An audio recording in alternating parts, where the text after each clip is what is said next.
శ్రీ బ్రహ్మశ్రీ మన వేద మాధవ శర్మ గారు మనతో పాటు ఉన్నారు. ఒకసారి జాతర గురించి అడుగుతాం, బోనాల జాతర ఉత్సవాల గురించి.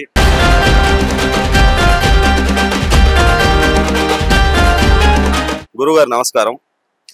ఈసారి ఉత్సవాలు ఎలా జరగబోతుంది, ఈ సిస్టర్ ఏంటి, అసలు ఏర్పాటు ఎలా చేశారు? కాళీ మేఘ సమగృహాం త్రినేనాం గీతాల కంఠస్థితాం ఖడ్గం కేట కకాల దారుక శిరః కృత్వా కరాగ్రేషు చ భూతక్రేత పిశాచ మాతృసహితాం ముండస్రజాలంకృతాం వందే దుష్టమసూరికాదికదాం సంహారిణి ఈశ్వరి శ్రీ మహాకాళీ నమః. ఎల్లకాల ఎల్ల వేళల యందు కూడా చెయ్యడానికి మనమెవరం, మన గొప్పతనం ఏముంది? జగన్మాత భక్తుల హృదయాల్లో చేరి దేదీక్యమానంగా దినదిన కృవర్ధమానంగా అమ్మవారు ఈ యొక్క జాతరని చేయించుకోవడమే కాకుండా ఆనాటి నుండి కూడా ఒక మందులు గాని మాకులు గాని వీటి యొక్క సహాయ సహకారాలు గాని లేనటువంటి సమయంలో, వైద్య సహాయం లేనటువంటి సమయంలో 250 సంవత్సరాల క్రిందట జగన్మాత వ్యాధి నివారణార్థమై మసూచి, ఇతరమైనటువంటి వ్యాధులు, కలరా ఇట్లాంటి వ్యాధులన్నిటినీ నివారణ చేయడానికి ఆర్మీ గ్యారెర్లతోటి, డోనీ గ్యారెర్లతోటి, సురుటి అక్కయ్య గారి కుటుంబీకులు, వారి యొక్క అనుయాయులు, మిత్రులు అందరూ కలిసి జగన్మాతని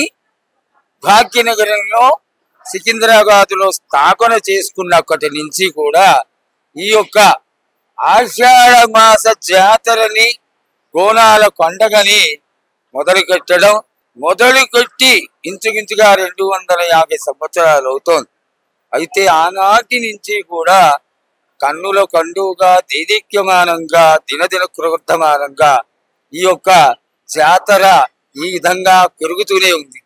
అయితే పూర్వకాలం ఏమిటి అంటే, అమ్మవారిని ఘట స్వరూపిణిగా ఎదుర్కొచ్చి 15 రోజులు గ్రామ సంచారం చేసిన తర్వాత 15వ రోజున అమ్మవారు తెల్లవారుజామున 4 గంటలకి ఈ నగర పెద్దలందరి సమక్షంలో మొట్టమొదట మంగళహారతితో అమ్మవారి దర్శనం ఇచ్చి 48 గంటలు కూడా అందరినీ బోనాలతో వచ్చే వాళ్ళని, ముత్తైదువులని లేదా అమ్మవారి భక్తులని అందరినీ కూడా ఆశీర్వదించడానికి ఆలయం తలుపులు 48 గంటలు తెరిచే ఉండేవి. కొన్ని వేల లక్షల కొబ్బరికాయలు అమ్మవారికి ఆహారంగా సమర్పిస్తూ, అలాగే ఆడవాళ్ళందరూ భక్తి శ్రద్ధలతో ముత్తైదువులుగా తమని ఆశీర్వదించమని అమ్మకి చక్కటి పాయసాన్ని వండి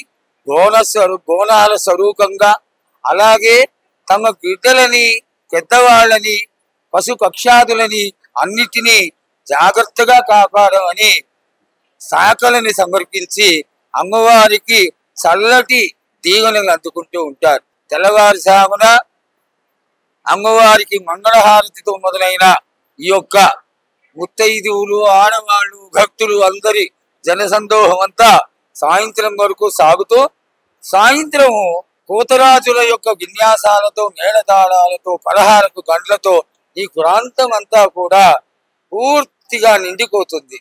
మరునాడు పొద్దున ఇంచుమించుగా 9-10 గంటల సమయంలో జోగినిగా ప్రసిద్ధి కాంచినటువంటి స్వర్ణలతని అలంకారం చేసుకొని, ఒడిగియం కోసుకొని, మేళతాళాలతో తీసుకొచ్చి 8 జాతుల వాళ్ళు, ఈ మొదటిసారి ఉజ్జయిని నుంచి తీసుకొచ్చినటువంటి కులాల వాళ్ళు అందరూ ఏకపక్షంగా ఉండి అమ్మవారు సాక్షాత్తు వచ్చి తమని ఆశీర్వదిస్తుంది అనేటువంటి భావనతో పచ్చికుండపైన నిలబెట్టి భవిష్యత్తుని తెలుసుకుని, వర్షాలు పడినా, ప్రకృతిలో విపరీతం ఏది రాకుండా కాపాడినా, వర్షాలు సకాలంలో వచ్చిన అంతా అమ్మ దయ అనేటువంటి భావంతో అమ్మవారి యొక్క దివ్య వాణిని వినడానికి ఎంతో ప్రేమ